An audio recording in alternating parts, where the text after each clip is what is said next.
It is no secret that Michigan is failing when it comes to environmental justice.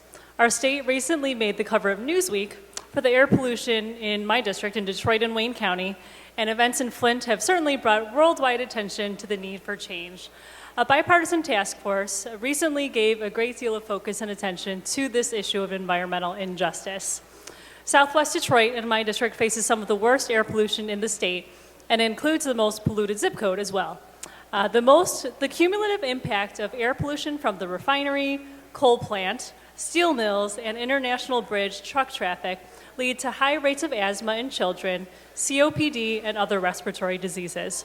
Asthma hospitalization rates in Detroit are over 3 times higher than the rates in Michigan as a whole. Wayne County has been designated as a non-attainment area for the federal National Ambient Air Quality Standards for sulfur dioxide. Michigan was required to create a state implementation plan to remedy this environmental hazard. Our state implementation plan was due to the EPA last April, 1 year ago.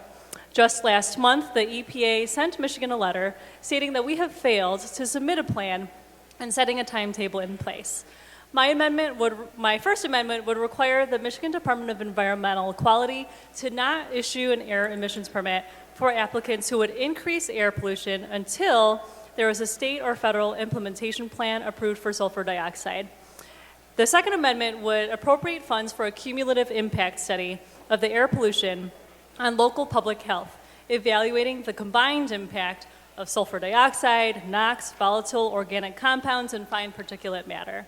My third amendment would require MDEQ to work with companies inside this non-attainment area that are in close proximity to residential neighborhoods to develop plans for vegetative buffers to help minimize the effects of air pollution.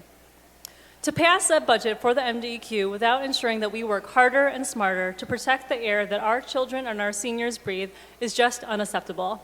This amendment would show that this chamber is taking action to help turn things around by taking important steps towards clean air and better public health outcomes for Michiganders. I want to leave you with a quote from a recent task force report released last month. Environmental injustices often occur when parties charged with the responsibility to protect public health fail to do so in the context of environmental considerations. Let's do our part to protect public health and address our state's environmental injustices. Thank you, and I ask for your support. Thank you, Representative. The question before the House is on the adoption of the amendment. Clerk will open the board. The amendment is not adopted.